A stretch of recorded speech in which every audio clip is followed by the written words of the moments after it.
नमस्ते, नमस्कार। सागर GS world के ऑफिशियल यूट्यूब चैनल पर आप सभी का स्वागत है। अगर आप हमारे चैनल पर नए हैं तो कृपया चैनल को सब्सक्राइब करें, वीडियो को ज़्यादा से ज़्यादा लाइक करें, शेयर करें और वीडियो पूरा देखें। ये चैनल जो है विशेषकर कॉम्पिटिटिव एग्जाम्स की तैयारी करने वाले स्टूडेंट के लिए बनाया गया है। जैसा कि आपको पता है, आज इस सीरीज़ में अभी हम इतिहास को कवर कर रहे हैं। भारतीय हिस्ट्री की बात कर रहे हैं, तो भारतीय इतिहास में अभी तक हमारा सबसे पहले जो शुरुआत हम करते हैं वो प्राचीन भारत से करते हैं। तो प्राचीन भारत का आज हमारा जो है लगभग हमने अब तक एक पार्ट कवर किया है। आज ये दूसरा पार्ट है। दूसरे पार्ट में हम लगभग 150 क्वेश्चन के आसपास कवर करने की कोशिश करेंगे। थोड़ा सा स्पीड ज़्यादा रहती है, तो अगर आपको समझ में नहीं आता है या लगता है डाउट है, सही से पढ़ना है, ऐसे करना है, दोबारा से थोड़ा डिस्क्रिप्टिव होना चाहिए, तो आप कमेंट बॉक्स में टाइप करेंगे तो हम उस तरीके से उसको डिस्क्राइब कर देंगे। एक बार पुनः अनुरोध करूंगा, अगर आप चैनल पर नए हैं तो कृपया चैनल को सब्सक्राइब करें। हमारे चैनल का हैंडल आपको मिल जाएगा @सागर जीएस वर्ल्ड यूट्यूब पे, जहाँ पे आप सब्सक्राइब करके हमारे परिवार का हिस्सा बन सकते हैं। तो चलिए देर न करते हुए शुरू करते हैं आज का क्वेश्चन नंबर 89। 88 तक हम पढ़ चुके हैं। आज हम 89 क्वेश्चन देखेंगे। तो जैसा कि आप देख पा रहे होंगे 89 क्वेश्चन में, एक सेकंड प्लीज।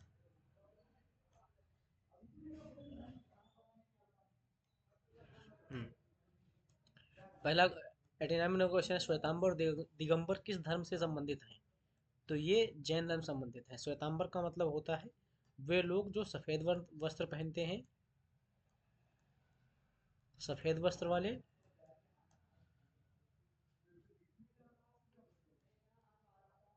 और दिगंबर होते हैं जो कपड़ों का विरोध करते हैं,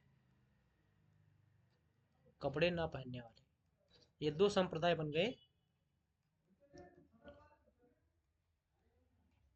हालांकि इसके अंदर भी और भी बहुत सारे संप्रदाय हैं, लेकिन मुख्यतः दो संप्रदाय हैं। जैसे अब हमें अगर ये बौद्ध जैन धर्म की बात करते हैं, बौद्ध धर्म की बात करेंगे, थोड़ा सा ये भी जान लो। तो बौद्ध धर्म में दो चीजें हैं, हीनयान और महायान। ये दो संप्रदाय हैं।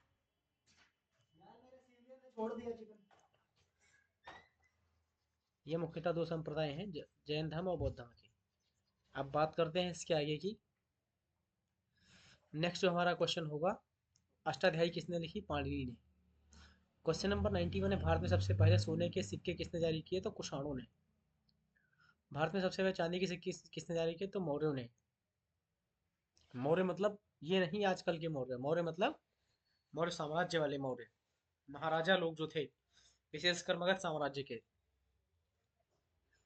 सर्वाधिक सोने के सिक्के किस काल में जारी किए गए? तो गुप्त काल में। फिर है, सबसे प्राचीन अभिलेख किस भाषा में है? तो प्राकृत में है। अभिलेखों के अध्ययन को क्या कहा जाता है? तो पुरालेख शास्त्र। इतिहास के पिता किसे कहते हैं? हेरोडोट्स को। विश्व का सबसे बड़ा महाकाव्य कौन सा है? महाभारत। रामायण किसने लिखी? वाल्मीकि ने। गीता का उपदेश कहाँ दिया गया था? कुरुक्षेत्र में, जो कि हरियाणा में है।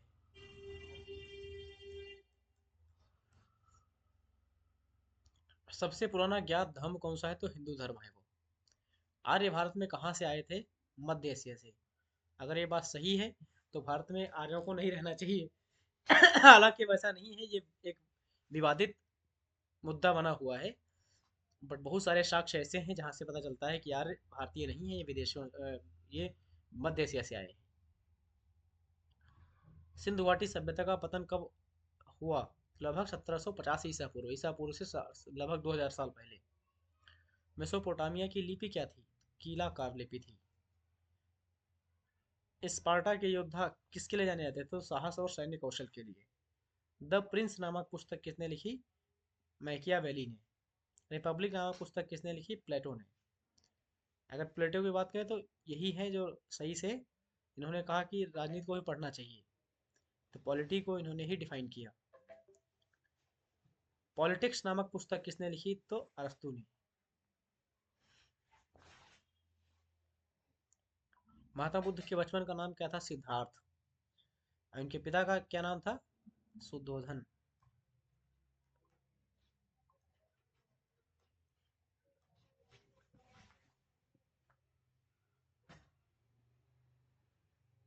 महा- महावीर स्वामी के बचपन का नाम वो वर्धमान। अशोक चक्र में कितनी तीलियां होती हैं? 24। भारतीय राष्ट्रीय प्रतीक क्या है? अशोक स्तंभ। विश्व का सबसे प्राचीन मंदिर किसे माना जाता है? तो गोबिकली टेपे। भारत में सबसे पहले खोजा गया हड़प्पा स्थल कौन सा है? तो हड़प्पा। नाम से ही लिखा है। हालांकि ये बात सिंधु घाटी सभ्यता के बारे में कही गई है। सिंधु घाटी सभ्यता। लोथल किस राज्य में है? गुजरात। और कहाँ पे है ये? तो भगवा नदी किनारे। भगवा नदी के किनारे।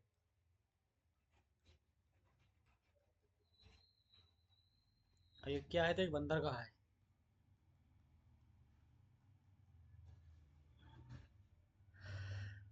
नेक्स्ट है क्वेश्चन नंबर 116। पाषाण युग को कितने भागों में विभाजित किया गया है? तो तीन भागों में। पूरा पाषाण काल, पैलियोलिथिक। मध्य पाषाण काल, मेजोलिथिक। और नव पाषाण काल, नियोलिथिक। पूरा पाषाण काल में मानव का मुख्य व्यवसाय क्या था? शिकार करना, भोजन इकट्ठा करना, मतलब खाने खाने पीने की ही बातें करता था पूरा पाषाण काल का मनुष्य। मध्य पाषाण काल में मानव द्वारा उपयोग किए जाने वाला प्रमुख उपकरण कौन कौन से थे? तो छोटे पत्थर के उपकरण, तीर कमान। नव पाषाण काल में मानव जीवन में क्या महत्वपूर्ण परिवर्तन आए? कृषि की शुरुआत, पशुपालन, स्थायी जीवन और मिट्टी के बर्तन बनाना। आग की खोज किस पाषाण काल में हुई थी? तो पुरा पाषाण काल में हुई थी। पहिए का आविष्कार नव पाषाण काल में। भीमबेटका गुफाएं किस पाषाण काल से संबंधित हैं? तो पूरा पाषाण काल और मध्य पाषाण काल दोनों संबंधित हैं। पाषाण युग के दौरान सबसे पहले किस जानवर को पालतू बनाया गया? तो कुत्ता को। मेहरगढ़ किस पाषाण काल का एक महत्वपूर्ण स्थल है? नव पाषाण काल का। क्वेश्चन नंबर 125 देखते हैं। माइक्रोलिथ किस काल के पत्थर के उपकरणों को कहा जाता है? तो मध्य पाषाण काल के उपकरणों को कहा जाता है। ताम्र पाषाण युग को किस नाम से भी जाना जाता है? तो कैल्कोलिथिक युग। ताम्र पाषाण युग में मानव द्वारा प्रयोग किए जाने वाली प्रमुख धातु कौन सी थी? तांबा। ताम्र पाषाण युग में किस धातु के बाद किस युग के बाद शुरू हुआ? नव पाषाण युग के बाद। ताम्र पाषाण युग में ग्रामीण बस्तियों की मुख्य विशेषताएं क्या थी? कृषि, पशुपालन पर आधारित जीवन। ताम्र पाषाण युग की अर्थव्यवस्था का मुख्य आधार क्या था? कृषि और पशुपालन, एग्रीकल्चर और एनिमल फार्मिंग जो है इनका मुख्य व्यवसाय था। ताम्र पाषाण युग के लोग किस प्रकार के घरों में रहते थे? मिट्टी और बांस से बने घरों में। ताम्र पाषाण युग में किस प्रकार के बर्तन बनाए जाते थे? मिट्टी के चित्रित बर्तन। ताम्र पाषाण युग की प्रमुख फसलें कौन सी थी? गेहूं, जौ, चावल, दालें और बाजरा। भारत में ताम्र पाषाण संस्कृति के प्रमुख स्थल कौन से थे? आहार, गिलुंड, कायथा, मालवा और चोरवे। ये बहुत इंपॉर्टेंट है, लिख लो इनको, याद कर लो, स्क्रीनशॉट ले लो। ये प्रमुख स्थल है। आहार संस्कृति किस राज्य में स्थित है? तो राजस्थान में। जोरवे संस्कृति किस राज्य में स्थित है? महाराष्ट्र में।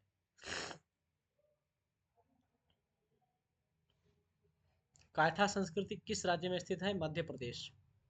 मालवा संस्कृति किस क्षेत्र में स्थित है? मध्य प्रदेश और महाराष्ट्र में। ताम्र पाषाण युग में किस देवता की पूजा प्रचलित थी? मातृ देवी और बैल की, जिसको वृषभ कहते हैं। ताम्र पाषाण युग काल के लोगों के धार्मिक विश्वासों का मुख्य आधार क्या था? प्रकृति पूजा और जादू टोना। ताम्र पाषाण युग में मृतकों को दफनाने की प्रक्रिया क्या थी? घरों में या बस्तियों में दफनाना। ताम्र पाषाण युग में औजारों के साथ साथ किस धातु का प्रयोग होता था? तो पत्थर और तांबा दोनों के। ताम्र पाषाण युग की बस्तियों में किस प्रकार की सामाजिक संरचना दिखाई देती थी? ग्रामीण और अर्ध स्थायी जीवन। ताम्र पाषाण युग का सबसे महत्वपूर्ण परिवर्तन क्या था? धातु का उपयोग शुरू होना। ताम्र पाषाण युग के अंत में किस धातु का प्रयोग शुरू हुआ? कांस्य का।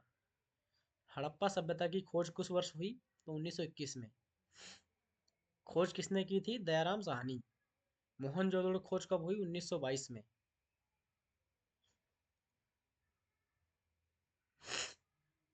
क्वेश्चन नंबर 148 तक पढ़ चुके। क्वेश्चन नंबर 149 में मोहनजोदड़ो खोज किसने की? राखालदास बनर्जी। हड़प्पा और मोहनजोदड़ो किस नदी किनारे स्थित हैं? हड़प्पा रावी नदी किनारे, मोहनजोदड़ो सिंधु नदी किनारे। सिंधु घाटी सभ्यता को और किस नाम से जानते हैं? हड़प्पा सभ्यता के नाम से। इसके 5-6 नाम है। कांस्य युगीन सभ्यता भी इसको कहते हैं, कांस्य युगीन सभ्यता,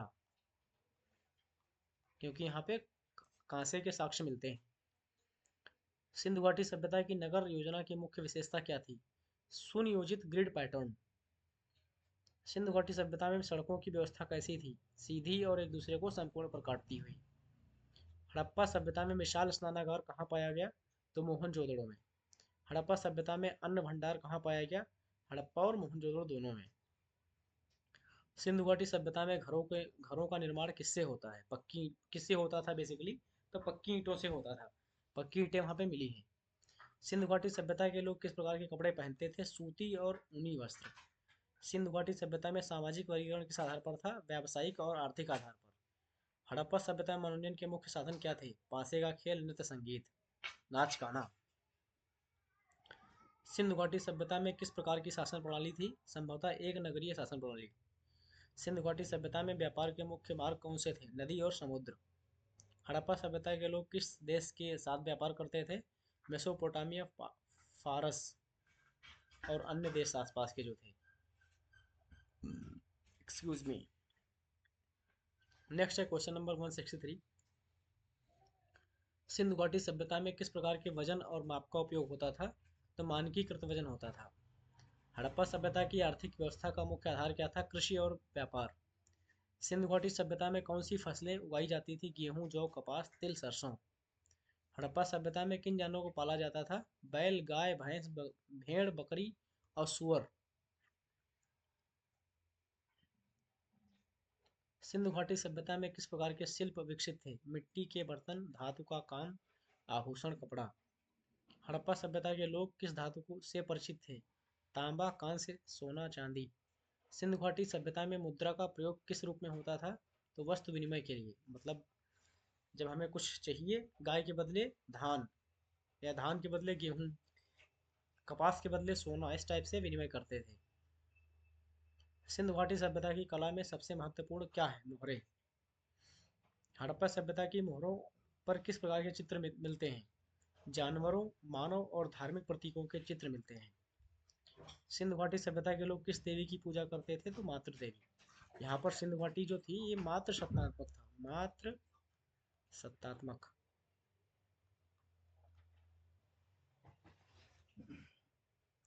हड़प्पा सभ्यता में पशुपति नाथ की मोहर कहाँ से मिली? मोहनजोदड़ो से।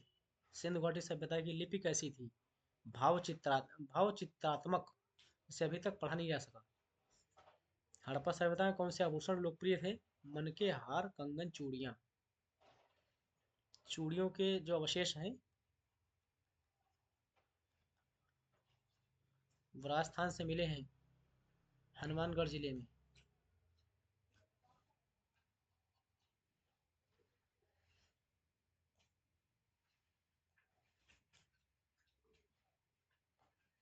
नेक्स्ट है, सिंधु घाटी सभ्यता में किस प्रकार के बर्तन मिलते हैं? मिट्टी के चित्रित बर्तन, थालियां, कटोरे। हड़प्पा सभ्यता में खिलौनों के रूप में क्या मिलते हैं? मिट्टी के पशु पक्षी, गाड़ियां, पहिए। सिंधु घाटी सभ्यता के लोग किस प्रकार के संगीत से परिचित थे? ढोल और अन्य वाद्य यंत्र। सिंधु घाटी सभ्यता का पतन कब हुआ माना जाता है? 1750 ईसा पूर्व में। आज से लगभग ईसा से लगभग 2000 साल पहले। सिंधु घाटी सभ्यता के पतन के लिए कौन से कारण? जलवायु परिवर्तन, नदियों का मार्ग बदलना, आक्रमण, व्यापार में कमी। और कुछ लोग ऐसा भी मानते हैं कि ये जो भारतीय सिंधु घाटी सभ्यता थी ये मूल निवासियों की थी और आर्यों ने आक्रमण करके इस पे वो सभ्यता खत्म कर दी, क्योंकि आर्यों की सभ्यता ग्रामीण थी और ये शहरी सभ्यता थी सिंधु घाटी। अब बात करते हैं क्वेश्चन नंबर 181, दैट इज जलवायु परिवर्तन के कारण सिंधु घाटी सभ्यता में क्या परिवर्तन हुए? सूखा और बाढ़, जिससे कृषि प्रभावित हुई। नदियों के मार्ग बदलने से सिंधु घाटी सभ्यता पर क्या प्रभाव पड़ा? नदियों का मार्ग बदलेंगी तो जाहिर सी बात है जो कृषि योग्य भूमि है वो कट जाएगी, नदी में आ जाएगी, शहरी क्षेत्र में पानी पहुंच जाएगा, जिससे कई बार जगह पानी भी, कई जगह सूखा भी पड़ सकता है। तो यह भी एक, कहते हैं कि वैलिड रीजन रहा होगा, वैध कारण हो सकता है। सिंधु घाटी सभ्यता पर आर्यों के आक्रमण का सिद्धांत किसने दिया? पुरातत्वविदों ने भी कहा कि आर्यों ने इस पे आक्रमण करके खत्म कर दिया, इस सभ्यता को नष्ट कर दिया। व्यापार में कमी आने से सिंधु सभ्यता पर क्या प्रभाव पड़ा? आर्थिक मंदी और शहरों का पतन। सिंधु घाटी सभ्यता के बाद कौन सी संस्कृति विकसित हुई? तो वैदिक संस्कृति। यह एक सबसे बड़ा साक्ष्य मुझे लगता है ऐसा, क्योंकि आर्यों ने ही उस सभ्यता को खत्म करके अपनी वेदों की संस्कृति उस पर थोप दी और वहीं से वैदिक संस्कृति शुरू हुई। हड़प्पा सभ्यता का सबसे बड़ा स्थल कौन सा है? मोहनजोदड़ो। सिंधु घाटी सभ्यता में कौन सा बंदरगाह था? लोथल, जो कि गुजरात में भोगवा नदी के किनारे।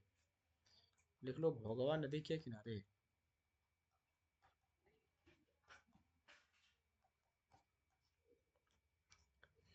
नेक्स्ट है क्वेश्चन नंबर 188। सिंधु घाटी सभ्यता का आकार कैसा था? त्रिभुजाकार। सिंधु घाटी सभ्यता में कौन से अनाज का सबसे ज्यादा प्रयोग होता था? गेहूं और जौ। हड़प्पा सभ्यता में कितने स्तरीय नगर थे? 2, दुर्ग और निचला शहर। सिंधु घाटी सभ्यता के लोग किस देवता को मानते थे? पशुपतिनाथ और मातृदेवी। सिंधु घाटी सभ्यता में किस प्रकार के हथियार मिलते थे? पत्थर, तांबे और कांसे के हथियार। हड़प्पा सभ्यता की सबसे अनूठी खोज क्या है? तो मोहरे। सिंधु घाटी सभ्यता में किस प्रकार की लिपि का प्रयोग होता था? भाव चित्रात्मक। अभी बात हो चुकी है, ये क्वेश्चन रिपीट हुआ आई थिंक, और इस लिपि को अभी तक पढ़ा नहीं जा सका है। सिंधु घाटी सभ्यता का सबसे महत्वपूर्ण शहर कौन सा है? मोहनजोदड़ो। सिंधु घाटी सभ्यता का विस्तार कहाँ तक था? उत्तर में जम्मू से लेकर दक्षिण में नर्मदा तक। हड़प्पा संस्कृति में ईंटों का आकार कैसा था? एक निश्चित अनुपात में 4:2:1। इसका मतलब 4 सेंटीमीटर अगर लंबी है, 2 सेंटीमीटर चौड़ी है, तो 1 सेंटीमीटर ऊंची है। हड़प्पा सभ्यता में कौन सी कलाकृतियां मिलती हैं? मूर्तियां, बर्तन, आभूषण, मोहरे। यहाँ पे जो मैं सेंटीमीटर बात करी वो फिक्स नहीं था, वो एक मानक इकाई है, तो वो 4 इंच भी हो सकता है, 4 फीट भी हो सकता है।